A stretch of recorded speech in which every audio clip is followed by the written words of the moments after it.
Welcome to Tribe Talks. Tribe Talks is a 15-minute-ish conversation, yarn, whatever you want to call it, with diverse businesses.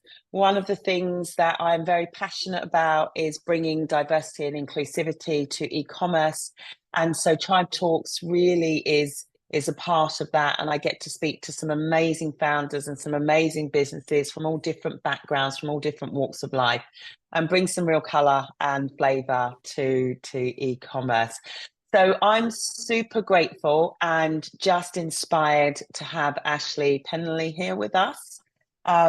Pengelly, I should say, with us today, from Little Black Duck. And Little Black Duck, I'll let you tell your story, but is a beautiful, beautiful e-commerce store with some amazing products. Ashleigh is an Aboriginal woman based on Wiradjuri land, Wiradjuri country. Sorry, apologies. I'll get there. Wiradjuri country. Yeah. People, you have to be okay to get this stuff wrong sometimes. You have to be uncomfortable. But look, my philosophy is it's so much harder to be what you can't see. And so telling stories like yours, Ashleigh, really highlights to other people, the amazing journey that they can be on if they back themselves and, and have the skill sets that you have. So, Ashleigh, I would love to know, firstly, thank you and welcome. Thank you. Thanks for having me. I would love to know, to start with, what inspired you to start Little Black Duck, and how does your heritage influence your business vision and values? Sure. So Little Black Duck started over 8 years ago now. So I think I did the absolute same journey as everyone else in, you're working part-time or full-time and you've got these ideas in your head. And I like to call myself a bit of a troubleshooter or an ideas factory. So I just had these ideas all the time and kind of thought, I've got to do it. I've got to start a business or I'm going to go mad. And that's, I guess, where Little Black Duck started. And what were you doing beforehand?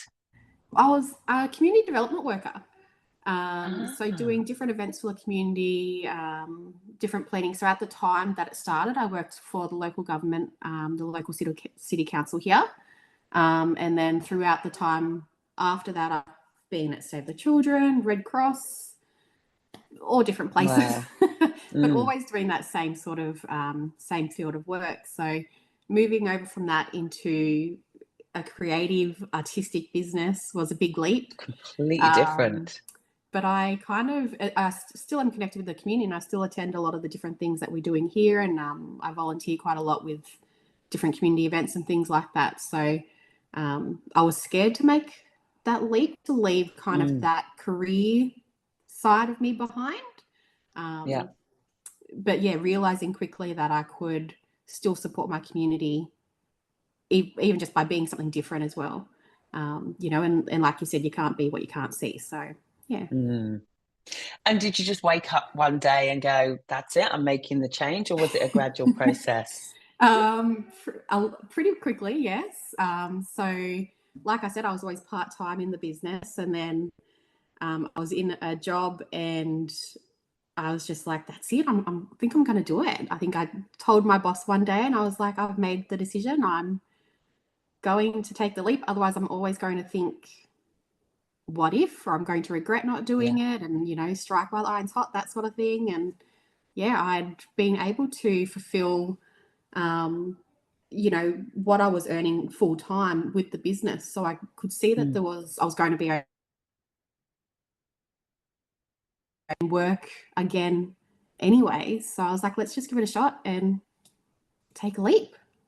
Here you are. Amazing. I love that. And what are some of the challenges you faced as an Aboriginal business owner in the e-commerce space? Yeah, well, it's been like I said, it's the business has been around for over 8 years, and when I started, there weren't locally. Definitely, there was very, very small amount of Aboriginal businesses, so there was no one, and definitely no e-commerce. So there was no one that I could turn to and think, oh wow, I can use that as an idea of what I'm going to be. so I really had to build everything from the ground up. And even family-wise, I didn't have anyone else in my family that had been in business. So I just had no idea. So I just jumped in, and I'm a person that learns on the go. So as I'm doing things, so that was a blessing in disguise for me, because I had to build my website and obviously the product range and everything like that. So I'm really grateful that I actually did it, because it gave me such a different perspective in my business. And now getting to the stage where I can outsource different things. Obviously that's difficult because they're all my babies, but you know, I know exactly what I'm outsourcing and that sort of thing. So definitely having that as a challenge, you know, that we're just limited being regional in what we can actually see. But yeah, I mean, that's the beauty of e-commerce as well. And that definitely benefits it now. And it's great to see so many other Aboriginal businesses coming up now. And Wagga especially, we're not small in numbers anymore. There is a lot of Aboriginal businesses here in so many different fields. It's beautiful. Yeah, it is. And, you know, I come across some phenomenal businesses across Australia, Aboriginal founded businesses, and there is definitely a beautiful movement that's happening. And I love seeing what is coming out of community creatively. It's it's pretty inspiring. And I love that it's inspiring other people. It's like you said, when you started, there was not that group around you. So you started, there wasn't any support network around you. And I told you I'd go off tack a little bit, but how did you, without that support, how did you learn? Like, where did you go to find information out? Google a lot. And, you know, I kind of say like back then, it was only like 8, 9, 10 years ago now, but, you know, podcasts and stuff weren't really a big thing back then either. So a lot of like social media was, so a lot of following different accounts and people that had done it before, that sort of thing. And just so I've got an Aboriginal business mentor, a local elder, and she actually was really helpful, and she still is today.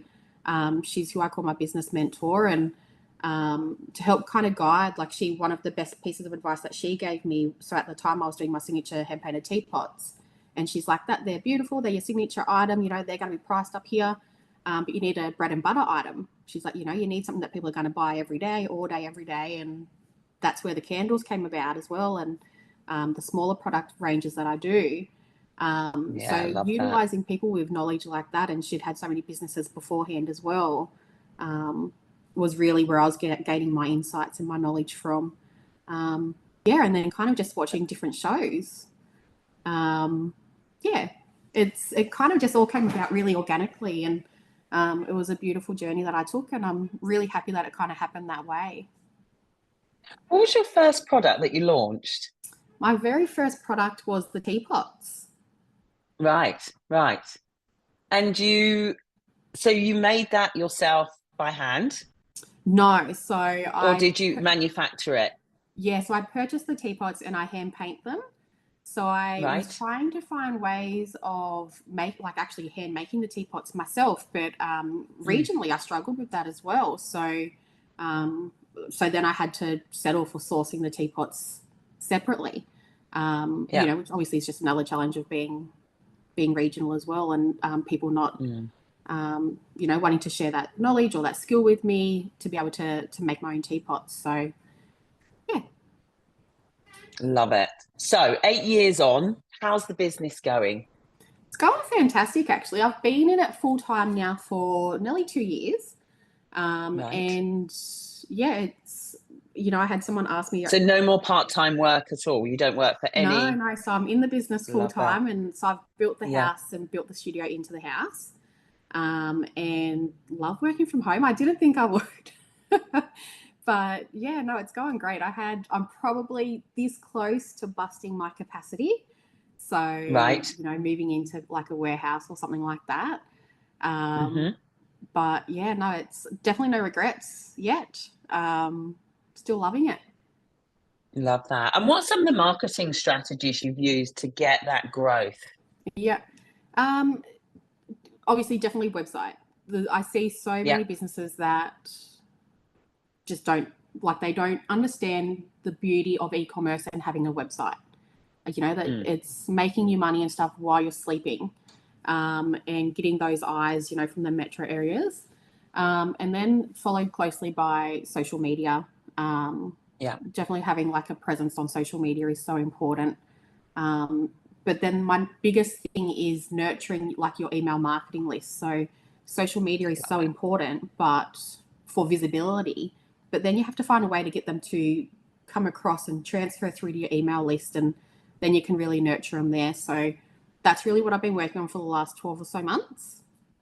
And that's where I've seen a lot of growth in the business as well. And different little things, like I obviously started like an Aboriginal book club and things as a like an arm to the business. So yes, so building community around it. Yeah. So that's been really beautiful as well, and gives people an insight into the business in a whole different way. I just had a thought around community, which I will come back to. Oh, my brain's going off. So many good insights. In terms of getting people from Instagram to email, I'd love to know a bit more about that, because I've literally just done a series on how important it is to drive community, your email, and conversion rates, and I've got a little video going up in a couple of days on that. So it is actually a perfect segue, and we did not plan this, people. How are you getting people from Instagram into email? What's your kind of tactics that you're using? What's working? Yeah, definitely with your targeted ads. That really helps. You know, and social media, it's an ever-changing landscape. They're changing things every single day, but your email list stays firm. Like they've come across to you and they're already committed. They're signing up, they're becoming members on your website, that sort of thing. Getting them across can be a little bit tricky because people are stuck on Instagram, and Instagram's doing whatever they can to keep their eyes on there. But different things like, you know, in your stories and stuff, linking them to your email and to your website to sign up, and different little carrots through your website to get them to sign up as well. But yeah, that's one of the trickiest things of how you get people, you know, all of those followers and all of those eyes from social media to come across and have a little sticky beak. Yeah, a lot of people struggle with it. I love one of the little things you do on your website, which is I'm in the studio I'm currently listening to. I don't think I could get away with publishing mine, actually. My son's always like, Mum, you can't listen to that.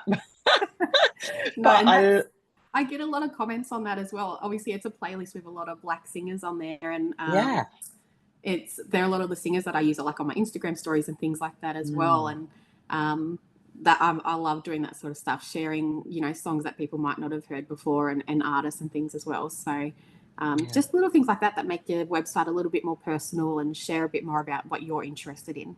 Yeah, it's fascinating, actually, because I look at, you know, some of the Aboriginal businesses I've worked with, and that content piece that is just about community. And I wonder if that's and I told you I'd go off tack, but I wonder if that's a you know, almost align with culture. So for instance, Melissa, who has Yaya, she does kind of dream time music that you can download to go with her bath products, like her bath salts and things, which is just, I love that concept that I come to you to buy a product and I just get a little bit more. I think that's bringing that back to one of the first questions I asked about how our values inform our business. Like a lot of things like that with Aboriginal businesses, there's always things that we're doing that just obviously value add, but they're just our way of connection. And we want to share a bit more of ourselves, and that's why, you know, it's why I went into business, to share culture and to start meaningful conversations, and, you know, to find a way into people's homes, you know, and open their eyes up to different ways of life and different conversations and things. So finding ways like that, and like Melissa did, like that's a beautiful way of connecting and keeping that connection happening.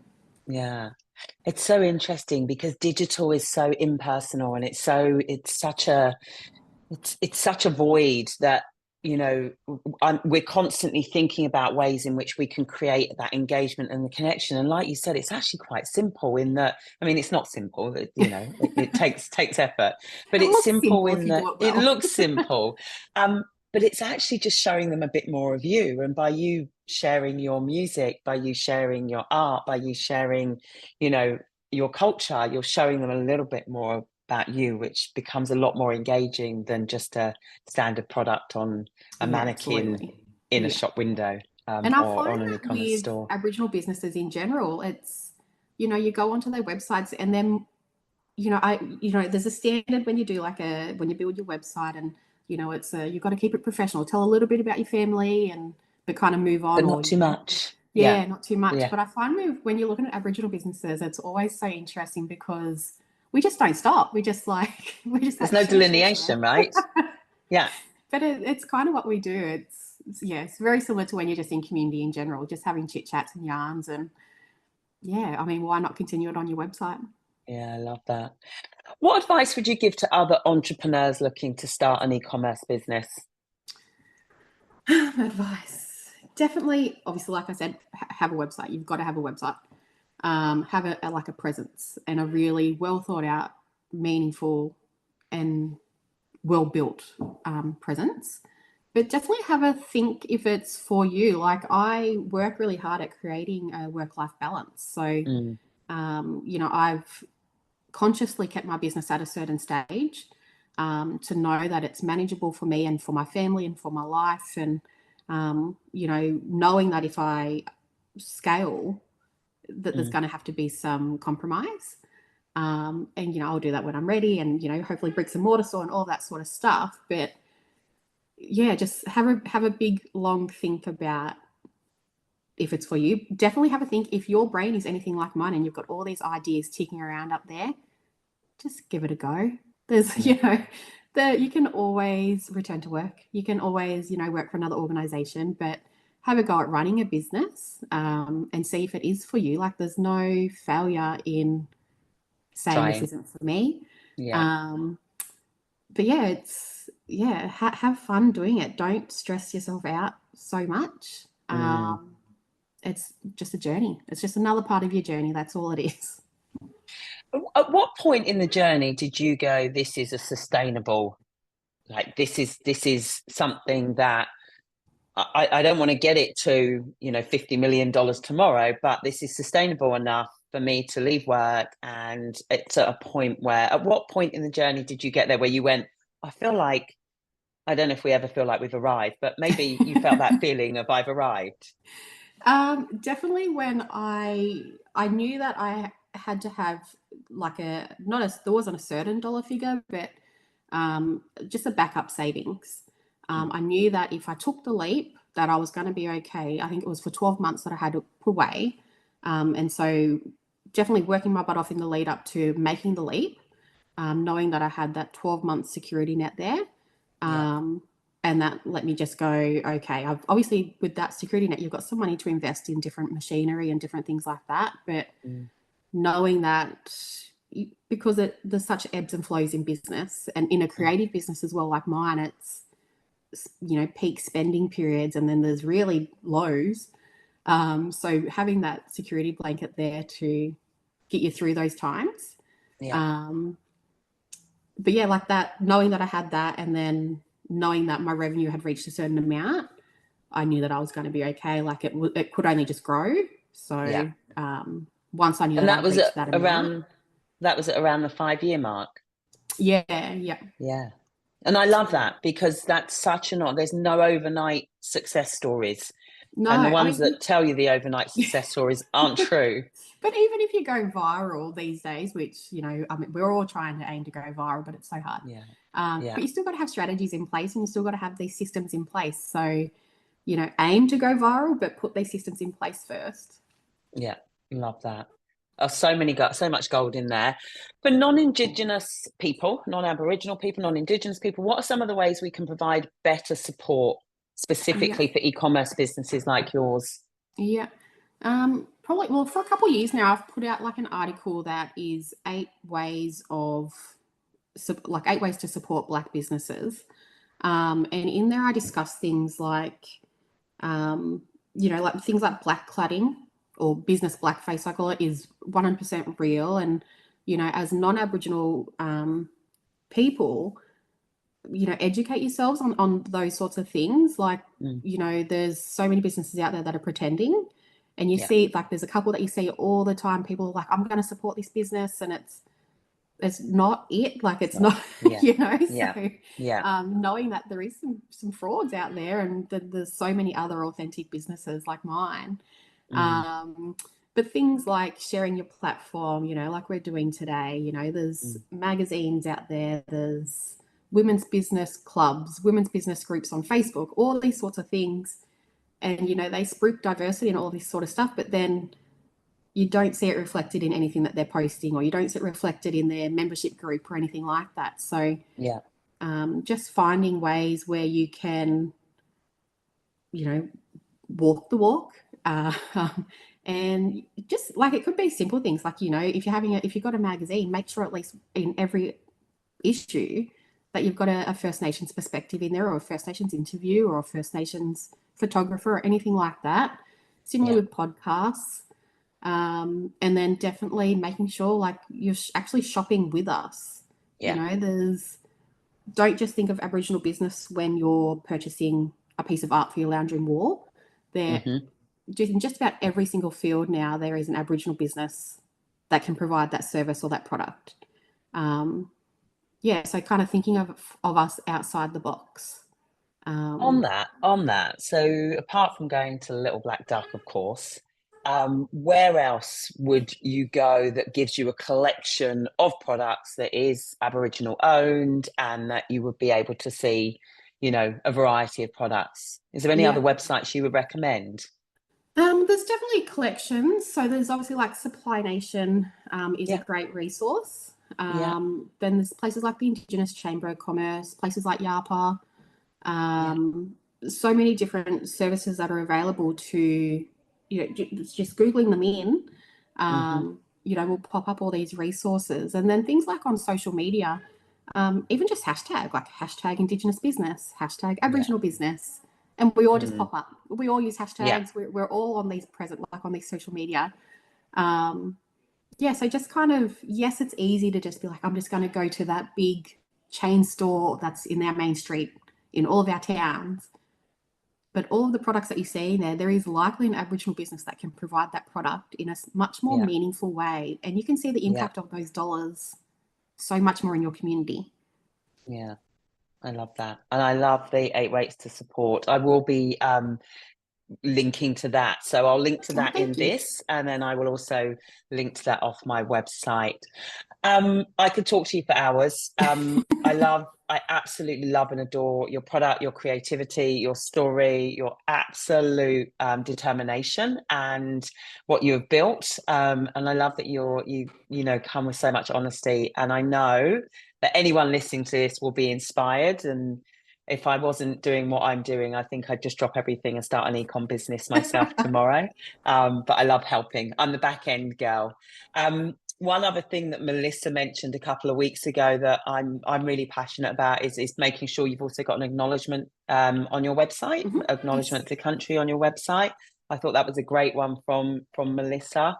But the tips on buying Aboriginal, looking for those businesses on Instagram, and even when you do that hashtag, you change your algorithm. So as soon as you go and search for that hashtag, so hashtag Indigenous or hashtag Aboriginal business, you will start to see more and more coming through your feed. Absolutely. So if I go into my feed now, I see them all the time, which is it's just such a diverse group of products and people, and I love it. It's super, super inspiring. Thank you so much for your time. I did say 15 minutes-ish. I think we went a little bit over, but like I said, I could listen to you for hours. Thanks so much for your time, Ashleigh. It's really appreciated. Thank you for having me. Thanks.